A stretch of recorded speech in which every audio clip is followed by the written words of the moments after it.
Hello students, good afternoon everyone. আজকে আমরা chemical bonding চ্যাপ্টারের কিছু এমসিকিউ 2020 এবং 2021 সালের জন্য স্পেশাল কিছু এমসিকিউ, সামনে নিট পরীক্ষা 13 সেপ্টেম্বর, তো সবার জন্য একটা ইম্পর্টেন্ট। আমি কিছু এমসিকিউ বেছে রেখেছি, তো আজকে সেগুলো একটু তোমাদের প্র্যাকটিস করাচ্ছি। First point, first MCQ, a neutral molecule XF3 has a zero dipole moment, অর্থাৎ XF3 compounder zero dipole moment হয়েছে, বন্ড পোলারিটি থাকবে বা total charge separation of the compound is zero, অর্থাৎ ভেক্টরটা জিরো হবে। তাহলে এক্সের ভ্যালু কী হবে? এক্স সমান কী হবে? ক্লোরিন, বোরন, নাইট্রোজেন না কার্বন? দেখো, যদি ক্লোরিন হয় ClF3 T shaped, dipole moment zero না। NF3 যদি হয়, NF3 হলে একটা লোন পেয়ার, তিনটে bond pair, dipole moment zero নয়। তাহলে BF3 যদি হয়, তিনটে bond pair, zero lone pair, sp2 bond angle 120, অর্থাৎ লোন পেয়ার বা ডাইপোল মোমেন্ট জিরো। তাহলে এখানে হবে BF3, অর্থাৎ এক্সের জায়গায় বোরন। BF3-র zero dipole moment because it is sp2 hybridised trigonal planar structure and bond angle, যেমন ধরো এখানে এই যে BF3 তিনটে 120 ডিগ্রি অ্যাঙ্গেলে আছে, অতএব জিরো ডাইপোল মোমেন্ট হবেই। এইটা এদিকে আসছে, এটা এদিকে আসছে, এটা ক্যান্সেল হয়ে যাচ্ছে, এই দুটো রেজাল্টেন্ট ফোর্স এইটা হবে জিরো ডাইপোল মোমেন্ট। ওকে, তারপরেরটা দেখো,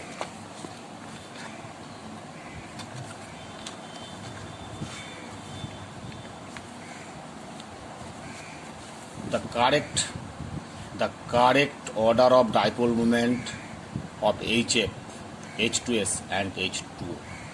দেখো, HF, H2S, H2O, HF এর চেয়ে H2S এর একটি বেশি হবে, H2S এর চেয়ে H2O এর বেশি হবে। কেন? HF এর কি, দেখো এর স্ট্রাকচারটা তোমাকে জানতে হবে। HF তো HF, F তিনটে লোন পেয়ার আছে, হয়েছে, আর H2S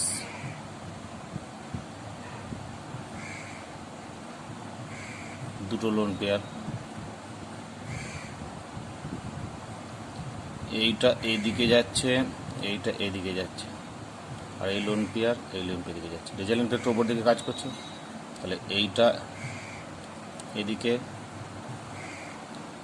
এইটা এদিকে, এটা দিকে, আর এইটা এদিকে। রেজাল্টেন্ট ভেক্টর ভ্যালুটা এর চেয়ে কমে গেল, সরি এর চেয়ে কমে গেল একটু। ওকে, আর H2O,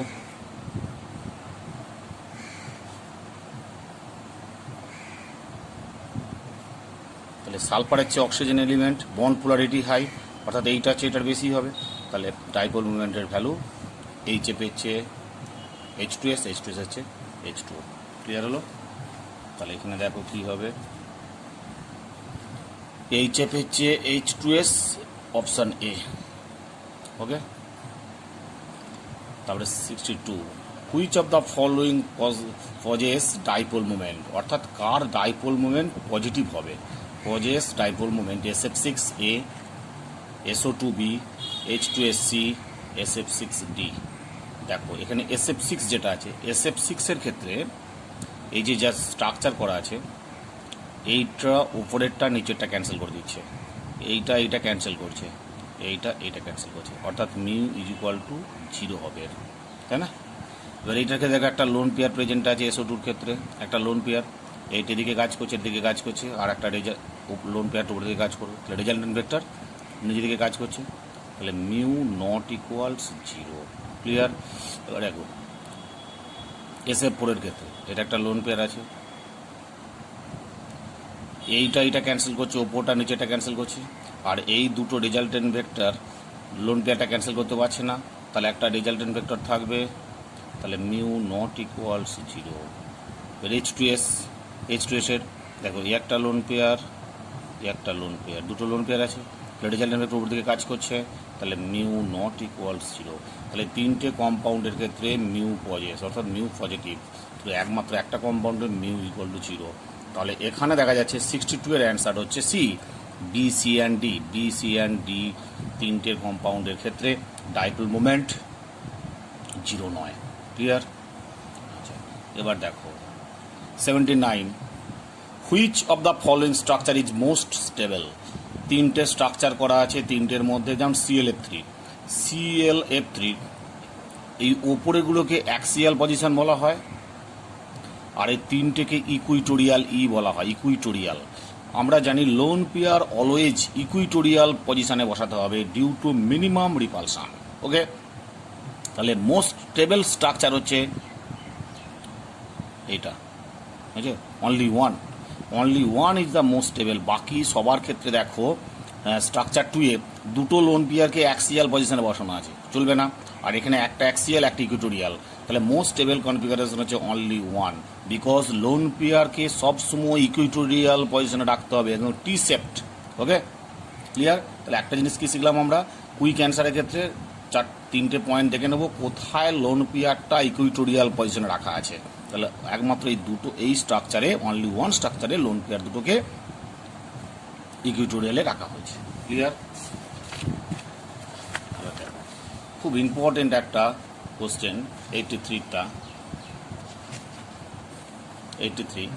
look at the following potential energy curve, which of the following correctly represents the most stable state hydrogen molecule. দেখো এটা হচ্ছে এনার্জি, এটা হচ্ছে 0, এদিকটা পজিটিভ হবে, এদিকটা নেগেটিভ হবে, 0-র ওপরে পজিটিভ, নিচেটা নেগেটিভ এনার্জি। এটা হচ্ছে, আর এটা হচ্ছে এক্স অ্যাক্সিস ইন্টারনিউক্লিয়ার ডিস্টেন্স। তাহলে দেখো এই একটা পজিশন ডি, সি, বি আর এ, এই চারটে পজিশনে অ্যাটমসগুলো রাখা আছে। তাহলে কি করেছি দেখো, আমরা এই গ্রাফটা আমরা আগে করিয়েছিলাম, এইভাবে আস্তে আস্তে আস্তে আস্তে এইখানে এলো, এইখানে যখন এলো তখন মিনিমাম এনার্জি অ্যাকোয়ার করলো। মিনিমাম এনার্জি অ্যাকোয়ার করা মানে হচ্ছে সেখানে স্টেবল ফরমেশন আসবে। তাহলে compound B, position B is the stable form, তাহলে অ্যান্সার হলো বি। এই গ্রাফটা আমি দেখিয়ে দিচ্ছি তোমাদের, কোথা করে ক্লাস 2 এ করানো হয়েছিল, মানে লেকচার 2 এ আমি এটা করেছিলাম। এই যে দেখাচ্ছি, গ্রাফটা দেখলেই বুঝতে পারবে। এই গ্রাফটা ইনফিনিটি ডিস্টেন্স থেকে 1 নম্বর, 2 নম্বর, 3 নম্বর, 4 নম্বর, চারটে পজিশন করানো ছিল না, 1, 2, 3 আর 4, বুঝছো? তাহলে এই জায়গা যখন এলো, এইভাবে গ্রাফটা আসতে আস্তে আস্তে এই জায়গা যখন হলো, ওভারল্যাপিংটা ম্যাক্সিমাম হয়েছে, ওভারল্যাপিং ম্যাক্সিমাম এবং এনার্জি মিনিমাম, স্টেবল ফরমেশন হয়েছে। খুব ইম্পর্টেন্ট গ্রাফ বুঝছিলাম যখন লেকচার 2 এ করা আছে, দেখবে এই যে চারটে, ঠিক আছে?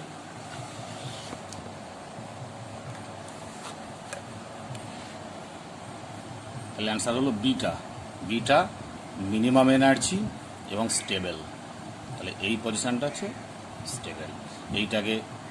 এইটাকে বলা হচ্ছে এটাকে বলা হচ্ছে বন্ড এনার্জি, এটাকে বলা হচ্ছে bond length.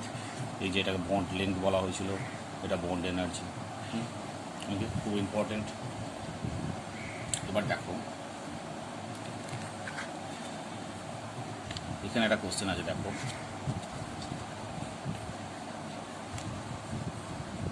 A sigma bonded molecule MX3 is T shaped. একটু আগে বললাম টি শেপড হওয়া মানে তিনটে বন্ড পেয়ার, দুটো লোন পেয়ার দুটো কোথায় থাকবে? ইকুইটোরিয়াল পজিশনে, just like ClF3। 2 bond pair, 3 bond pair, 2 lone pair, MX3 T shaped হওয়া মানে 2 লোন পেয়ার, 3 বন্ড পেয়ার হয়েছে। The number of non bonding মানে লোন পেয়ার্স কটা হবে? 2। তাহলে B answer. Okay, very simple. এরকম কম কোশ্চেন পড়তেই তোমার অ্যান্সার হয়ে যাবে। MX3 টি শেপড মানেই হচ্ছে ClF3, মনে রেখো। তাহলে 3টে বন্ড পেয়ার, 2টো lone pair, that is non bonding pair হচ্ছে 2। ক্লিয়ার হলো? ওকে, এবার দেখো খুব ইম্পর্টেন্ট আর একটা কোশ্চেন 93টা, which of the following represents zero overlap of atomic orbitals. অর্থাৎ অ্যাটমিক অরবাইটালগুলো ওভারল্যাপিংয়ের ক্ষেত্রে কোনটা হবে না আর কি, জিরো ওভারল্যাপ মানে কোনটা হচ্ছে না। দেখো PZ এস এর সঙ্গে PZ overlap possible, PX PY PZ, তো তাহলে এস এর সঙ্গে একমাত্র PZ অরবাইটালটার ওভারল্যাপটা পসিবল, আর PY বা PX পসিবল নয়। তাহলে plus plus possible, plus minus এটা বন্ডিং এমও করবে, এটা অ্যান্টি বন্ডিং এমও করবে। ওকে, প্লাস প্লাস হলে বন্ডিং এমও, আর প্লাস মাইনাস হলে অ্যান্টি বন্ডিং এমও। পিজেড হচ্ছে কেন না এক্স অ্যাক্সিসের সঙ্গে পিজেড অরবিটালটা সিমিলার অ্যাক্সিসে আছে, সেই জন্য এর ওভারল্যাপিংটা পসিবল। বাট দেখো পিএক্স অরবিটালটা হরাইজন এরকম আছে, এইভাবে আছে, আর এস এটা ওভারল্যাপিং জীবনেও পসিবল নয়, বুঝছে? তাহলে এস এর সঙ্গে অনলি পসিবল হচ্ছে পিজেড, পি এক্স আর পি ওয়াই, এস এর সঙ্গে ওভারল্যাপিং পসিবল নয়। তাহলে এটা হলো অ্যান্সার। ক্লিয়ার? তাহলে এস এর সঙ্গে পসিবল নয় কার? S plus P X possible নয়, S plus P X possible নয়, S plus P Y possible নয়। পসিবলটা কার? S plus P Z possible. বুঝছে? খুব ভালো কোশ্চেন, কিন্তু এটা ইম্পর্টেন্ট কোশ্চেন, আসতেই পারে যখন তখন। ওকে, এটা হলো। এবার আমরা আসছি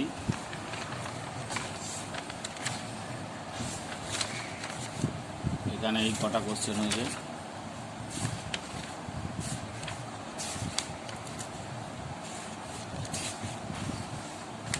এবার দেখো আমরা আরেকটা কোশ্চেন এখানে করব, সেটা হচ্ছে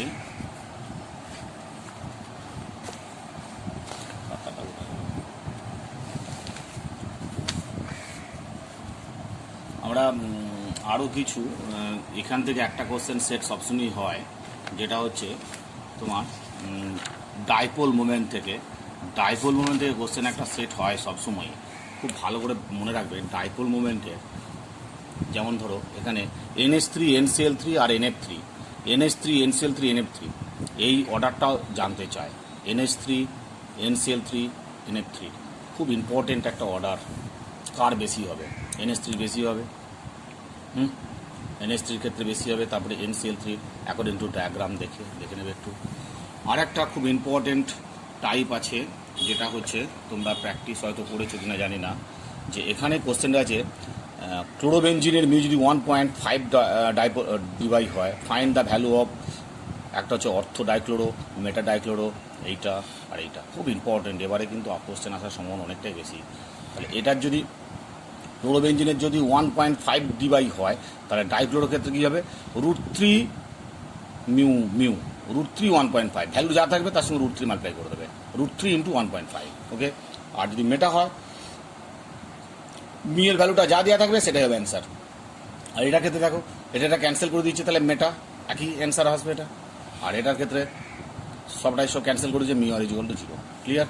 এটা কী করে হলো না, এটা হওয়ার টেকনিক হচ্ছে মিউ আর ব্যাক করার টেকনিক হচ্ছে μ1² + μ2² + 2 μ1 μ2 cos থিটা। থিটা যেহেতু angle between the two one moment, অর্থাৎ theta mu inversely proportional theta, অর্থাৎ থিটা যত বেশি হবে মিউ ভ্যালু তত কমবে। অর্থাৎ অর্থর ক্ষেত্রে থিটা ভ্যালু কম, বেশি ডাইপোল মোমেন্ট বেশি, মেটা তারপর প্যারা। ঠিক আছে, এরকম।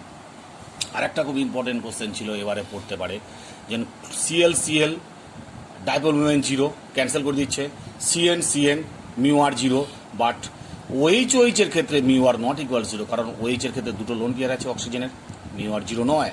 আবার দেখো OCH3 ক্ষেত্রে মিউ আর কখনোই 0 হতে পারে না, কারণ অক্সিজেনের লোন পেয়ার প্রেজেন্ট আছে। খুব ইম্পর্টেন্ট কোশ্চেন ছিল। আর একটা কোশ্চেন ইম্পর্টেন্ট ছিল, percentage of ionic character. Percentage of ionic character খুব সবসময় পড়তে পারে। একটা কোশ্চেন দেওয়া ছিল, দেবে calculate the percentage of ionic character of a bond having bond length 0.92 angstrom and 1.9 dBi as its observed dipole moment. Calculate the percentage of mu character. Calculate the percentage of ionic character. তাহলে mu observed দেওয়া আছে 1.91 dBi, mu calculated বের করলাম E × D করে বের করলাম, এত হলো। এবং পার্সেন্টেজ অফ আয়নিক ক্যারেক্টার হচ্ছে mu observed by mu calculated into 100 সমান হচ্ছে এত। ঠিক আছে, খুব ইম্পর্টেন্ট একটা MCQ ছিল। আর একটা MCQ হচ্ছে, যেটা হচ্ছে আমরা MO3-তে আসবো, সেটা পরপর তুমি দেখতে পাবে তোমরা কোশ্চেনটা।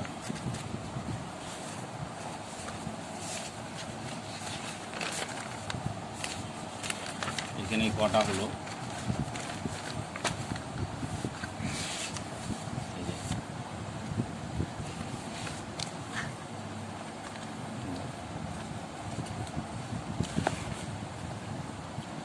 The hybridisation state of carbon in fullerene hybridisation সবসময় sp2, ওকে, মনে রাখবে sp2. Which of the following molecule does not have a linear arrangement of atoms, নিচের কোনটার ক্ষেত্রে linear, which of the following molecule does not have a linear arrangement of atoms, অ্যাটমগুলো linear arrangement নেই, does not have linear, CO2 linear, BH2 linear, H2S linear নয়, C2H2 linear, তাহলে এখানে H2S হচ্ছে angular, linear নয়, clear? আচ্ছা, তারপরে এইখানে একটা কোশ্চেন আছে, দেখো খুব important question 177. In an octahedral structure the pair of d orbitals involved in d2sp3 hybridization. d2 মানে d এর 5টা orbital, dxy, dyz, dxz, dz square আর dx square minus y square, কোন দুটো ডি এখানে ইনভলভ হচ্ছে? মনে রাখবে যে ডিগুলো অ্যালং দ্য অ্যাক্সিসে আছে অনলি সেই ডিগুলোই d2sp3 হাইব্রিডাইজেশনে টেক পার্ট করে। কোন কোন ডি অরবিটালসগুলো অ্যালং দ্য অ্যাক্সিস? আগের দিনে বলেছিলাম আমরা dx square minus y square আর dz স্কোয়ার, এই দুটো অরবিটাল একমাত্র অ্যালং দ্য অ্যাক্সিস, বাকি dxy, dxz আর dyz এরা হচ্ছে বিটুইন দ্য অ্যাক্সিস। তাহলে d2sp3-তে dx square minus y square dz square, clear হলো? খুব ইম্পর্টেন্ট কোশ্চেন এটা। তারপরে দেখো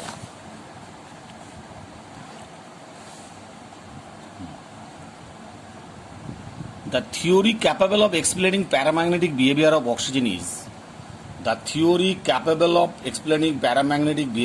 oxygen is resonance theory, Vespert theory, molecular orbital theory, valence bond theory. Obviously molecular orbital theory, এই কারণের জন্যই এই প্যারাম্যাগনেটিক নেচারটা এক্সপ্লেন করার জন্যই এনওটি ইন্ট্রোডিউস করা হয়েছিল, অর্থাৎ molecular orbital theory best answer, okay? এটা দেখো, the paramagnetic properties of oxygen molecule is due to the presence of unpaired electrons present in কোথায়? pi star 2pi and pi star 2pz, pi star 2px and pi star 2pz. দেখো যেটা তো sigma bond formation করে সেটা হয় না, তাহলে sigma 2px1 and এটা নয়, তাহলে অক্সিজেন, তাহলে এটা হবে অ্যান্টি বন্ডিংয়ে থাকবে, pi star 2pz হয় না, pi star 2pz, এই দুটো ক্যান্সেল, এটা হয় না, এটা হয় না, তাহলে এটা anti bonding sigma star 2px হয় না, তাহলে এটা হয় না, এইটা অ্যান্সার হবে, ক্লিয়ার হলো?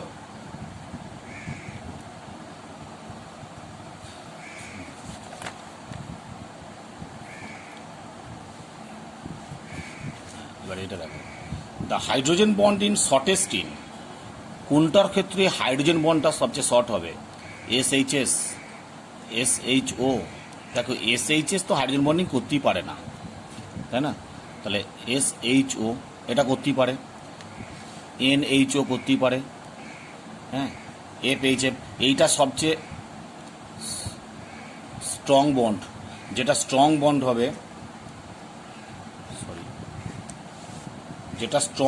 হবে, সেটাই শর্টেস্ট হবে। এখানে HF এর হাইড্রোজেন বন্ডিংয়ের স্ট্রেংথ সবচেয়ে বেশি, তারপরে HO, তারপর হচ্ছে HN, HO, তার মানে এইটা শর্টেস্ট হবে D।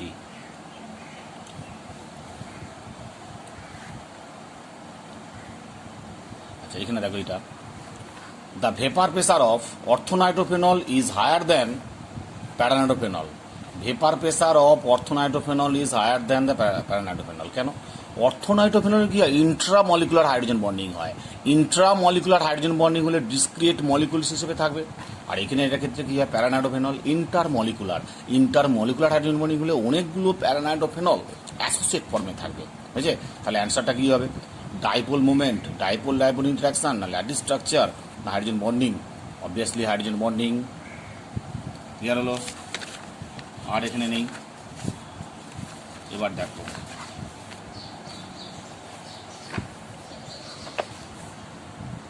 এবার দেখো এখানে কোশ্চেনটা আছে which of the following are isoelectronic মানে same number of electrons and isostructural NO3 minus CO3 minus এর ইলেকট্রন 32 এর ইলেকট্রন 32 এটাও sp2 এটা sp2 এটা ট্রায়াগোনাল প্ল্যানার এটাও ট্রায়াগোনাল প্ল্যানার তাহলে অ্যান্সার হলো NO2 NO3 মাইনাস আর CO3 মাইনাস তাহলে 1 নম্বর অ্যান্সারটা কারেক্ট বুঝলে এবার দেখো which compound among the following has more covalent character বুঝা গেল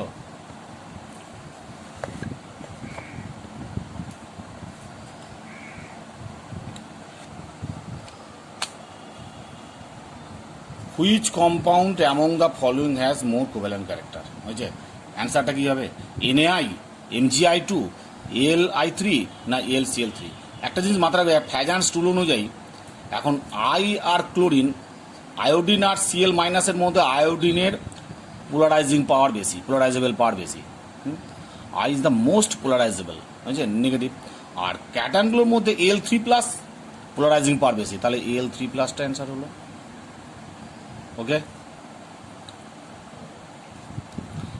আর এখানে দেখো একটা কোশ্চেন আছে the bond order between phosphorus and oxygen in PO4 3 এর বন্ড অর্ডার কত হবে দেখো PO4 3 এর টোটাল কটা বন্ড 1 2 3 4 5 পাঁচটা বন্ড ফর্মুলা হচ্ছে বন্ড অর্ডারের formula B equal total number of bonds bond order equals bond order এটা মানে হচ্ছে bond order equals total number of bonds divided by number of atoms attached total number of bonds কত 5 আর total number of atoms attached কত 4 তাহলে 5/4 1.25 তাহলে অ্যান্সারটা কত হলো 1.25 এই ফর্মুলা মনে রাখবে bond order equals total number of bonds divided by number of atoms attached অর্থাৎ টোটাল নাম্বার অফ বন্ডস কত হলো 5 টোটাল অ্যাটম কটা অ্যাটাচড হচ্ছে না 4 তাহলে 1.25 ক্লিয়ার হলো ওকে এবার দেখো এখানটা দেখো খুব ইম্পর্টেন্ট একটা question where is an electron added to during the change of O2 থেকে O2 2 মাইনাস O2 থেকে O2 2 মাইনাস মানে সুপার অক্সাইড আয়ন হয়েছে এটা O2 থেকে O2 2 মাইনাস কোথায় ইলেকট্রনটা অ্যাড হবে সিগমা অরবিটালে না পাই অরবিটালে না সিগমা স্টার অরবিটালে না পাই স্টার অরবিটালে O2 থেকে O2 মাইনাস ইলেকট্রনটা যখন অ্যাড হচ্ছে তখন পাই 2px স্টারে অ্যাড হবে পাই 2px স্টারে তাহলে পাই স্টার অরবিটাল অ্যাড হবে অর্থাৎ O2 থেকে O2 মাইনাসে একটা ইলেকট্রন এক্সট্রা হচ্ছে সেই একটা ইলেকট্রনটা অ্যাড হচ্ছে পাই স্টার অরবিটালে ক্লিয়ার হলো পাই স্টার অরবিটালে আরও কিছু কোশ্চেন ইম্পর্টেন্ট আছে দেখো যেমন এই একটা কোশ্চেন খুব ইম্পর্টেন্ট কোশ্চেন একটু আচ্ছা হবে কোশ্চেনটা দেখতে in which of the following ionisation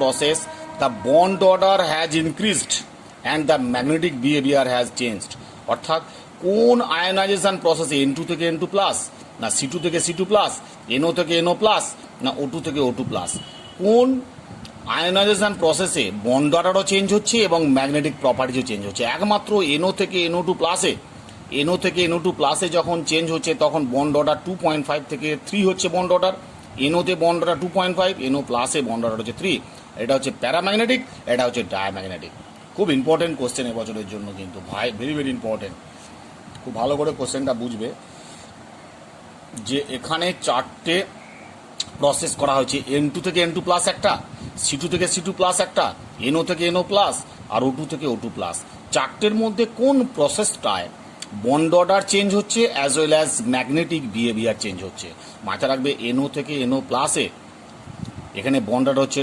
2.5 R NO প্লাসে হচ্ছে বন্ড অর্ডার 3 এটা হচ্ছে প্যারাম্যাগনেটিক এটা হচ্ছে ডায়াম্যাগনেটিক ক্যালকুলেশন করে দেখে নাও কত হয় N কত নাইট্রোজেন হচ্ছে তোমার 7 অক্সিজেন কত 8 প্লাস 7 15 2.5 আর NO প্লাস 14 এ 3 দেখাচ্ছি তোমাকে কী করে হলো ওটা শর্ট ট্রিক্সটা শেখানো আছে এই যে এটা হচ্ছে শর্ট ট্রিক্স 10 হচ্ছে 1 তাহলে এইখানে আমরা করেছিলাম কি 3 3 হচ্ছে 14 জন্য নাইট্রোজেন 14 জন্য 3 ছিল, তাহলে 3 থেকে উপর দিকে গেলে 0.5 করে ডিক্রিজ করছে, হ্যাঁ, তাহলে 14 3, তা 13 কত হবে 2.5, 12 কত হবে 2, 11 কত হবে 1.5, 10 হবে 1। আর কি 14 পর যখন 3 থেকে আসছি নিচের দিকে নামছি তখন এক করে ইলেকট্রন ইনক্রিজ করছে, বাট বন্ড অর্ডার 0.5 করে ডিক্রিজ করছে, তাহলে এটা 15 জন্য 2.5।